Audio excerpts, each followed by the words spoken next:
As search and rescue teams from South Africa made their way back from Türkiye and Syria to a resounding welcome, we check in with our SABC News team who covered the devastation wrought by massive earthquakes that killed an estimated 46,000 people and flattened entire communities. SABC News senior reporter Chriselda Lewis and camera operator Manqoba Nkosi join me now. Good evening to the two of you. Thank you so much for being with us. You know, ordinarily when you do a great story and you go overseas and you produce really great content, we want to congratulate you and say job well done. But given the devastation that you went to witness and to tell and to share with the rest of the world, you know, was there anything that could have prepared you, Chriselda, for what you saw? Absolutely not, Iman. You know, watching the visuals before we left South Africa painted a picture of what we were to find when we got to Türkiye.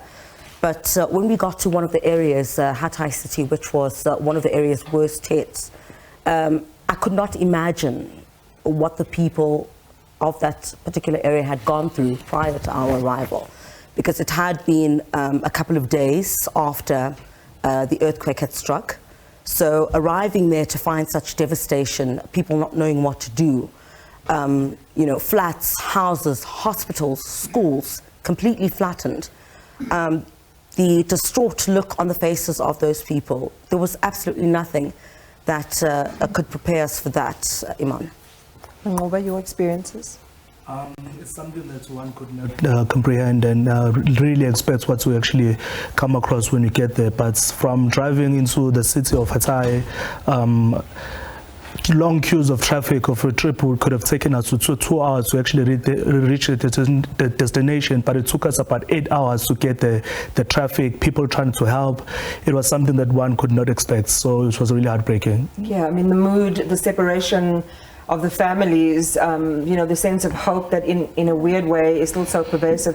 Chriselda, there was a story that you shared in one of the crossings about this young boy, a teenage boy, in a suit who was smiling, you know, in a sort of, you know, incongruent way, hoping for some good news of his family. What was it like? Because each of those stories, I suspect, layer you and they leave an impact on you. Strange that you ask me that, Iman, because I still think about that moment, even today, after we've returned. Because, you know, some of the moments that actually took place there, you look at this 15-year-old boy and the way he kept smiling. I kept on asking my colleagues, why is he smiling like this? Is he okay? We fortunately were able to interview him, and his cousin was able to speak English. And the manner in which he was dressed, I kept looking. He had this watch on that looked like it cost so much money. I don't know, but the way he was dressed, it didn't look like he was going through any emotional turmoil or this catastrophe had completely wiped out his family. I don't know, Iman, if he was able to find his mom or dad. But that is exactly what hundreds of thousands of other people are going through. While we have done the best that we could together with the gift of the givers in that country, unfortunately there's a time limit placed on international rescue for them to assist, and then you have to leave.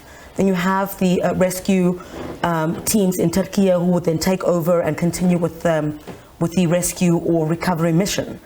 Iman, I don't know how to describe it. I kept on asking myself, what becomes of children like that? You know, we're not supposed to attach ourselves to stories, okay? That is the rule of journalism, isn't it? But we're human beings at the end of the day, and what we got to experience there was absolutely devastating. And you don't just walk in there, do your job, and leave. Iman, I cannot, for the life of me, begin to explain to you the humility of the people of that country.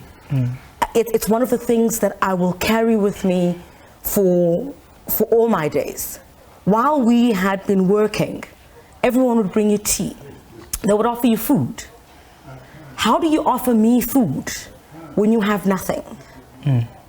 When we left the airport in the early hours of Saturday morning, Iman, you had people clapping through the airport. And I thought, not that what we had done with the gift of the givers was insignificant, no. any role played by anyone to bring about any kind of relief, any kind of closure for those families, because least, do not forget, there were the remains of people's loved ones that were pulled up while we watched. There were people who were alive. I was in awe that evening. I couldn't understand what was going on, honestly. When the community started shouting and the rescuers ran, Manqoba and myself ran, and there were signs of life. That was the first time we got to witness an elderly man being brought up from that rubble. This is hundreds and hundreds and hundreds and hundreds of hours after the earthquake had struck. It's unbelievable. Something, whatever it was that kept you alive there, to me, I still have many questions about so many things, but it's going to take a very long time for the people of that country to pick up the pieces. Too much devastation. And when you think about it, you know, the double devastation of people who had been uprooted and evacuated from their homes in Syria. Again, being exposed to another life-changing event. Manqoba, when you are covering an event like this, we are depending on your pictures. We are depending on how you connect, how you frame, to make us feel something, to understand, you know, almost in a sense through your eyes, what's happening. How did you maneuver that with your equipment? You know,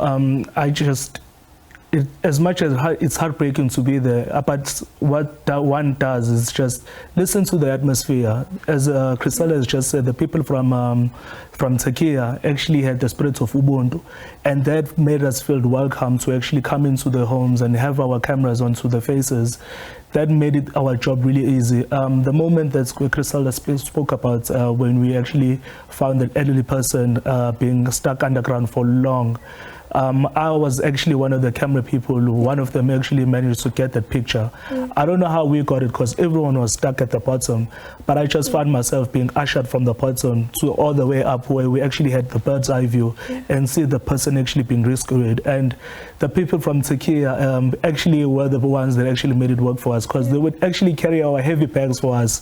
They will carry our heavy equipment for us. They will have all the resources that we need. And we didn't understand how would these people still would think for us, where they actually lost everything in that disaster. And it says a lot about the human spirit, doesn't it? Because this was a situation they were not prepared for. This was a situation where life as they knew it literally had been flattened. When you were talking about buildings pancaking, and then seeing the results of that devastation, yet in that situation, that spirit of humanity, that spirit of hope, and a sense of appreciation for whatever help had been brought to bear is something really remarkable. Talk to us about, just now that you've left and you weigh up all the reporting that you had done, what is the way that you come away from the story? Of course, it's an ongoing, it's a developing story. I think the Gift of the Givers is planning to go back again and they will go on a follow-up mission. But what are you taking away from what you've seen so far in these last 10 days? I think a weird sense of resilience, Iman, and a great sense of Ubuntu. It reminds you to come back and reflect on what you have. I'm back in last night I slept in my warm bed. I had ablution facilities for the first time in what? A couple of days. Almost 2 weeks. We didn't bath for 7 days, but that's so immaterial. We didn't care if we didn't bath for 7 days. We didn't care. We didn't care if we needed to relieve ourselves in the open field. We didn't care, because that, in comparison to what was lost by the people of that country, I can simply not forget. It was horrible. How do you remove yourself? You don't fully remove yourself. You don't, because you think about it. You do. You think about it, it's hard, but you have to try and find a way. Yeah. You're going to bring me to tears just now, Chriselda, and I'm sure... And that boy's name was Mohammed. Yeah. Mohammed was his name. Your biggest takeaway, how much has this changed you? And as you said, you know, we have a job to do, we're professionals, and there has to be a level of detachment. Otherwise, you come away with every single story that you've ever covered. But, you know, the intensity of this cannot be undermined, and you seeing all of these dark images. Manqoba, how are you coming to peace with all of this? I think the most important thing is just be grateful for the little or the more that you have, because for this example, it could be taken away in a minute, and these people lost everything in just unexpectedly while they were sleeping, and when they woke up, everything changed. Memories, centuries, futures have been wiped away, and I take away a lot of gratitude for life. And I'm just grateful that the opportunity has been granted for me with my camera to actually go out there as my biggest resource to go and help. And I hope the pictures and the stories that we came back to South Africa will actually shape or just spark the mind that will actually shape society to be a better place. Yeah. Perhaps as a closing question and reflection, Chriselda, there was so much that went wrong. Of course, there was a natural disaster, but there was a lot of blame, and you know, hopefully there will be some consequence for people like building contractors. And I mean, we're, you know, thousands of miles away here in South Africa, where we're dealing with the impact of dysfunction and how it affects human beings and people. Just share with us what you know in terms of what you had witnessed on that score, and what you've heard after about consequences. Look, from what we know currently, Iman, is that a number of contractors, building contractors, have been fined. Because authorities believe that the number of people, or the death toll, would have been this much had some of those structures been properly erected. Remember, there's also the issue of old infrastructure, but part of the blame is being placed on the doorstep of infrastructure that was not properly erected to begin with. So I think there's a general hope and a sense at this stage that someone has to be held to account. Look, it's a natural disaster, but obviously there has to be consequences for things that could have been avoided. It cannot be allowed to happen. There are fears, for example, in Istanbul, that was not affected. That was our entry and exit point into the country. That's not affected at all, but you can even tell there the sadness and grief of what has happened, because there's so many people are saying, oh, can you imagine if this comes to Istanbul? I think we were told there's about 20 million people there. I stand to be corrected if that's the correct figure, but Iman, there has to be consequences for what happened in terms of the death toll. You know, if the number itself could have not been as much, then something needs to happen. Well, to the both of you, I think you've earned your rest. As you say, you take it with a little bit of salt, because you know that other people tonight are not sleeping comfortably, and in fact it's the situation in many parts of the world, but you do deserve your rest, because we need you to tell more of the stories, not only here in South Africa but across the world. Chriselda and Manqoba, thank you very much. And of course the SABC continues to cover developments in Turkey.